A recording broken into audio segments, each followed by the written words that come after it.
Depending upon the location of the tissues in a plant, we had started that we had categorized the tissue system into three categories, if you remember. The first one was the epidermal tissue system, the second was the ground tissue system, and the third is the vascular tissue system. The first, that is the epidermal tissue system, I had already discussed with you on Saturday. So we are going to take up the second category, that is the ground tissue system. We have done the epidermal tissue system. We are going to do which system now? We are going to do the ground tissue system. Okay, listen carefully. All the tissues except the epidermis and the vascular bundle constitute this system. See, it is very simple to remember. I told you we have differentiated all the tissue systems into three. The first was epidermal tissue system. The third is the vascular tissue system. So if you leave these two, you leave the epidermis and you leave the vascular bundle, then all the rest of the tissues you can put them in this second category, that is the ground tissue system. So when we introduce the ground tissue system, we will say all tissues except the epidermis and the vascular bundles constitute this system. I don't think there is a need to learn this, because when we say there are three categories of tissues, we said epidermal tissue system, the first one, and the third was the vascular tissue system. So if you leave the epidermis, you leave the vascular tissue, all the other tissues which are left will be included in the second category, that is your ground tissue system.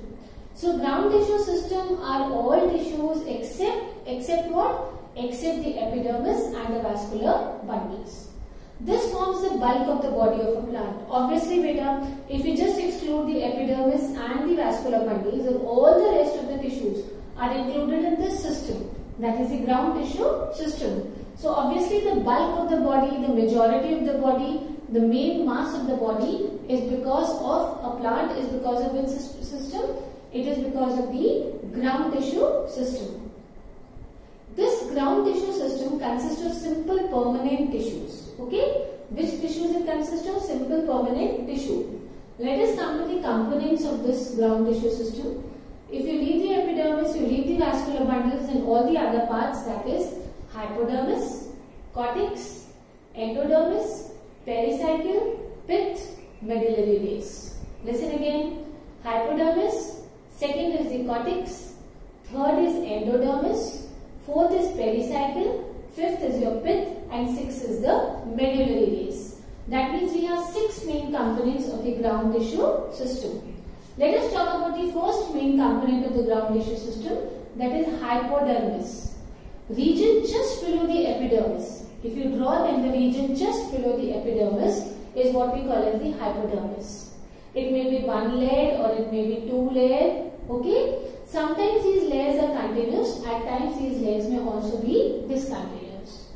For example, the layers of collenchyma in dicots and sclerenchyma in monocots. If you go to dicots, you will find that hypodermis mainly consists of collenchyma. The layer of hypodermis cells is actually made up of collenchyma, but in monocots, this layer of hypodermis is made up of sclerenchyma cells. And the main function is, of course, protection only. Whether it is parenchymatous or it is sclerenchymatous, the main function is protection. Let us very fast revise the first main component of the ground tissue system, that is your hypodermis. What is hypodermis? The region just below the epidermis. It may be one layered, it may be two layered, or it may be few layered. Second thing you need to remember is, the layers may be continuous or they may be discontinuous. Next beta, in dicots, the layers are made up of collenchyma, but in monocots, the layers are made up of sclerenchyma. Whether they are made up of collenchyma or they are made up of sclerenchyma, the main function of hypodermis is protection. Let us move on to the second component. We have already done about the first component of the ground tissue system, that was hypodermis. Now we move on to the second component of the ground tissue system, that is cortex. Cortex, this lies between the epidermis and the endodermis. Is it okay? Cortex area will lie between the epidermis and the endodermis. It is this cortex which will consist of parenchyma cells, collenchyma cells, sclerenchyma. It could be anything. It could be parenchyma, it could be collenchyma, or it could be sclerenchyma. Remember that the cortex is very well developed in dicots, but it is not very distinct in monocots. That is what you need to mainly remember, that the cortex is very well differentiated, developed and distinct in dicots, but in monocots it is not very distinct or clear. The cells of the cortex contain starch, oil. They may contain, the cells of the cortex contain what? They contain at times oil or starch. Sometimes the cortex cells, they develop chloroplast. In such cases where the cells of the cortex develop chloroplast, they start performing photosynthesis. Okay? They start performing photosynthesis. Then obviously we call them as chlorenchyma. I think we have done this. And in hydrophytes, cortex is spongy. It has large acellular spaces, and there we were calling it as erenchyma. So this modification of chlorenchyma and erenchyma is actually the modification of the cells of the cortex only. Clear, beta? So when you talk about the cortex, first thing to remember is that it is well developed in dicots but not very distinct in monocots. Second, you need to remember that sometimes the cells of this cortex, they develop chloroplasts, they become photosynthetic. Then these cells of cortex, we start calling them as chlorenchyma. In the cortex of hydrophytes, this layer becomes spongy with large air spaces, and then we call it as erenchymatous. So this chlorenchyma and erenchyma are actually modifications of the cortex cells only. We have special cells like oil glands, raisin ducts. They are also found in this region. All the cells which secrete oil or raisins are also found in the cortex region. The main function of cortex is to help in the storage. So we have done with the second component. Now let's move on to the third one, that is your endodermis. The innermost layer of cortex is what we call as endodermis. What is endodermis? It is the innermost layer of the cortex. It is single layer. If you remember, when we had drawn endodermis, we had drawn the cells as barrel shape without intercellular spaces. They are parenchymatous cells. Endodermis is basically made up of parenchymatous cells. These parenchymatous cells are barrel shaped, a little elongated, not circular, and they are without intercellular spaces. The presence of bands of suberin on the radial and tangential walls is a very important feature. This we have already drawn. A very characteristic or important feature of this is, endodermis is, that we have the presence of bands of suberin on the radial and tangential walls. This was the main reason why we took 2 days to draw the diagram, so that you remember these things very nicely. But at some places, this ring, that Casparian ring, you know what is Casparian ring? That deposition ring of suberin was what we call as Casparian ring. So the cells are thin walled. Normally what happens is, we have the cells, they are, when we talk about the Casparian ring, children, the cells are always thick walled and they form a continuous ring. We are talking about the cells which form the Casparian strip or the Casparian ring. All the cells of the Casparian strip or Casparian ring are generally thick walled and they form a continuous ring. But at some places this ring is interrupted. How is this ring interrupted?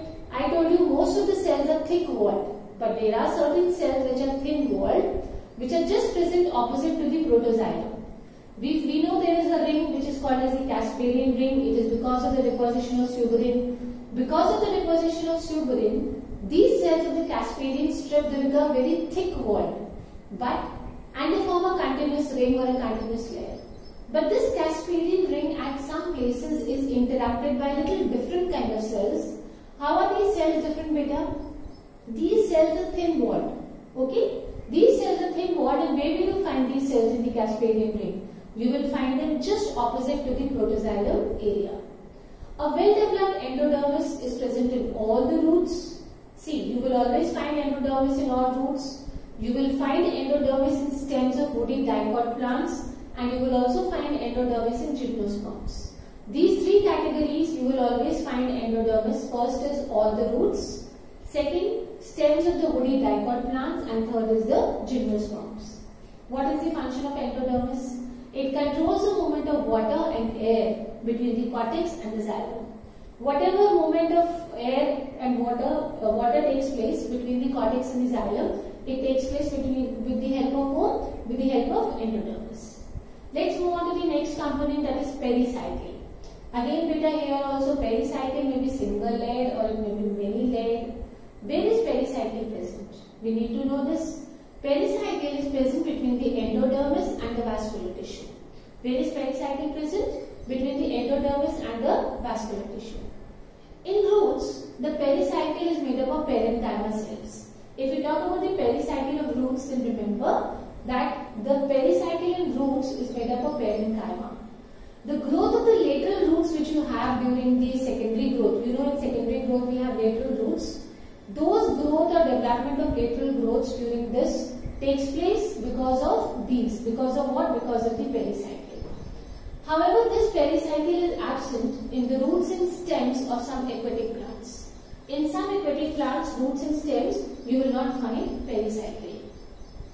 Moving on to the fifth one, that is medullary rays. What are medullary rays? The non-vascular areas between the vascular bundles in dipod stems. In dipod stems, the area between the vascular bundles, we call it as a non-vascular area. The area between the vascular bundles, what is it called? Non-vascular area. So the non-vascular area between the vascular bundles in dipod stems is called medullary rays. What are they called? Medullary rays. They are made up of parenchyma cells and they help in transport and conduction. So if you just leave the vascular tissue area, then all the non-vascular area is what we call as medullary rays in dipod stems. What is the main function? The main function is transport and conduction.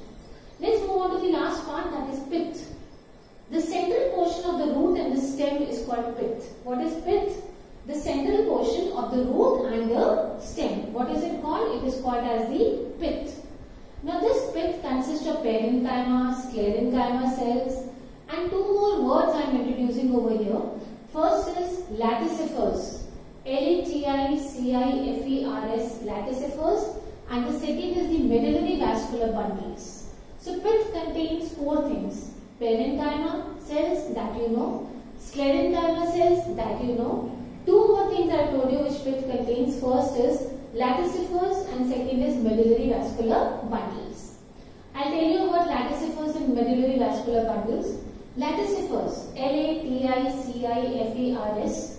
Laticifers are actually elongated cells which are found in the stems or the leaves, and they produce latex and rubber.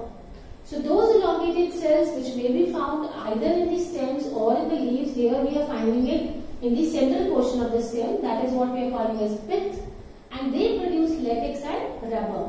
They are known as laticifers. And the fourth word which I told you was medullary vascular bundles. Medullary vascular bundles is a group of vascular bundles together, many vascular bundles together found in the pith. They act as, they help in the food transport beta. They act as collecting tissue for food materials. These vascular bundles, they act as collecting tissue for food material and they also help in food transport. So there are a group of vascular bundles which are found in the pith. We call them as what? We call them as medullary vascular bundles. So what are the four things which are found in the pith?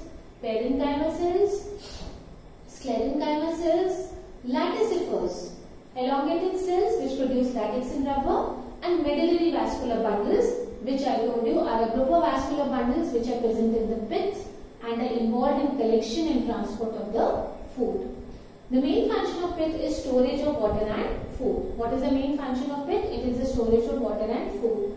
So we have done with all the components of the ground tissue system, that is hypodermis, cortex, endodermis, pericycle, and we have also done with the pith. Let me discuss the ground tissue of leaves in a few lines. See, the ground tissue of the petiole of a leaf is made up of parenchymatous cells. See, if you talk about the leaf structure, think about the petiole and the lamina separately. So the ground tissue of petiole is mainly made up of parenchyma cells which have intercellular spaces. We are dealing with the ground tissue of leaves separately in very short. If we talk about the ground tissue of a leaf, think about it in two terms, in terms of petiole and in terms of lamina. So if we talk about the petiole region, then it is mainly made up of parenchymatous cells with intercellular spaces. When we go to lamina, then the ground tissue system is mainly made up of mesophyll cells. We know that the mesophyll cells are thin-walled and they possess chloroplast. The main function is photosynthesis. So only two things to remember about ground tissue of leaves. The ground tissue of the petiole of a leaf is made up of parenchymatous cells, and the ground tissue of the lamina of the leaves is made up of mesophyll cells, which are specialized cells with thin walls, and they possess chloroplasts and they can perform photosynthesis. This is all about the ground tissue system. You just need to know what is ground tissue system. All tissues except epidermis and vascular bundles. Then you need to know the components of ground tissue system. Hypodermis, cortex, endodermis, pericycle, pith. We have already done about all these areas. Two more things which are words new added today. Latticifers, elongated cells found in the stems of the leaves which produce latex and rubber. And medullary vascular bundles, which are mini vascular bundles together located in the pith, which act as collecting tissue for food and materials, and they also help in food transport. This is all about the second tissue system, that is the ground tissue system. We have already done the epidermal tissue system.